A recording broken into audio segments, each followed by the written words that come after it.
키워드를 살펴보는 오늘의 화제 픽뉴스 시간입니다. 오늘은 사회부 권용범 기자와 함께하겠습니다. 어서 오십시오. 첫 번째 어떤 키워드 준비하셨습니까? 네, 첫 번째 키워드 최대 1,500만 원입니다. 누구한테 준다는 겁니까? 어떻게 되는 겁니까? 네, 대상은 바로 출산 직후 육아휴직을 낸 부모인데요. 정부가 오늘 제4차 저출산 고령사회 기본계획을 발표했습니다. 그렇다면 정부 지원금 얼마나 받을 수 있을지 구체적으로 지금부터 짚어보겠습니다.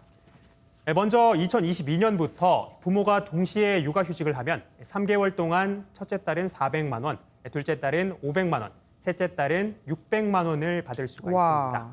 이렇게 되면 부부가 석 달 동안 최대 1,500만 원까지 육아휴직급여를 받게 되겠죠.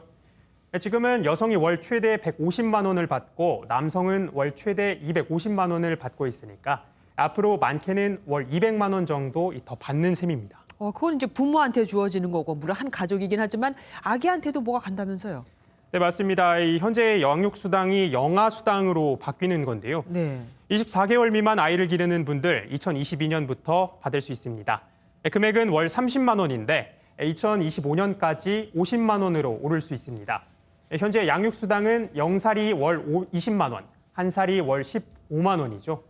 이 금액이 영아수당으로 바뀌면서 10만 원에서 15만 원 정도 더 받는다고 생각하시면 되겠습니다. 와, 24개월까지 그러니까 2년간 받는 거네요? 네, 그렇죠. 네, 다음 키워드 볼게요. 심야 외출 금지. 예, 이겁니다. 누구 얘기입니까? 네, 못 나간다는 거죠. 바로 지난 12일에 출소한 조두순 씨 얘기입니다. 예. 이 법원이 오늘 검찰이 조 씨에 대해 청구한 특별 준수 사항에 대해 인용 결정을 내렸습니다. 조 씨는 전자발찌를 부착하는 7년 동안 밤 9시부터 다음 날 오전 6시까지 그러니까 심야 시간에 외출 자체가 금지됩니다. 또 다른 것들도 뭐 조건이 좀 붙어 있더라고요. 네, 맞습니다. 이 5가지가 조건인데요. 일단 이 혈중 알코올 농도 0.03% 이상의 음주도 금지됩니다. 평균적으로 소주 한두 잔 정도만 마셔도 이 정도 수치가 나온다고 하는데요. 또 음주 전엔 음주량과 음주 장소, 시간을 보호관찰소에 미리 신고해야 합니다. 내가 얼마나 마실 거다. 네, 좀 까다로워졌죠.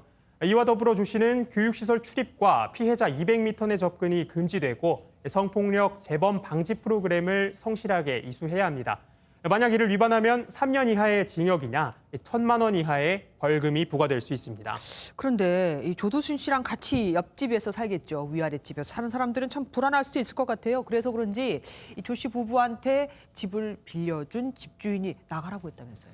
네, 맞습니다. 아무래도 좀 불안하겠죠. 예초에 조 씨의 집주인은 조 씨가 아닌 그의 아내를 세입자로 들였습니다. 집주인으로선 아무래도 전 국민의 분노 대상인 흉악범을 이제 세입자로 두게 됐으니 말씀드렸듯이 당혹스러울 수밖에 없겠죠. 또 같은 건물에 입주한 다른 세입자들이 불안감을 호소하고 있기 때문에 조 씨 아내에게 나가달라고 요구를 했는데 조 씨 부부는 집주인의 나가달라는 이 요구 거절한 것으로 알려졌습니다. 이 상황에서 집주인이 이들을 일방적으로 내보낼 수 있을지 변호사의 의견 직접 들어봤습니다.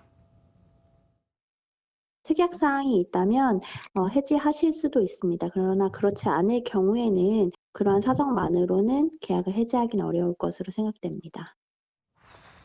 네, 정리하면 이제 만약 계약 당시에 가족 중에 범죄자가 있다면 거주할 수 없다. 뭐 이런 내용이 있으면 내보낼 수도 있는데 그게 아니면은 쉽지가 않다는 겁니다.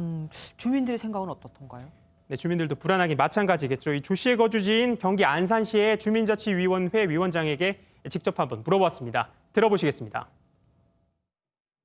귀찮아서 여기서 못 살 정도로 주민들도 이제 이렇게 좀 하려고 계획은 좀 하고 있는데 또 일부 주민들은 그냥 조용히 살자 또 이렇게 해서 또 반대하시는 분들도 있고.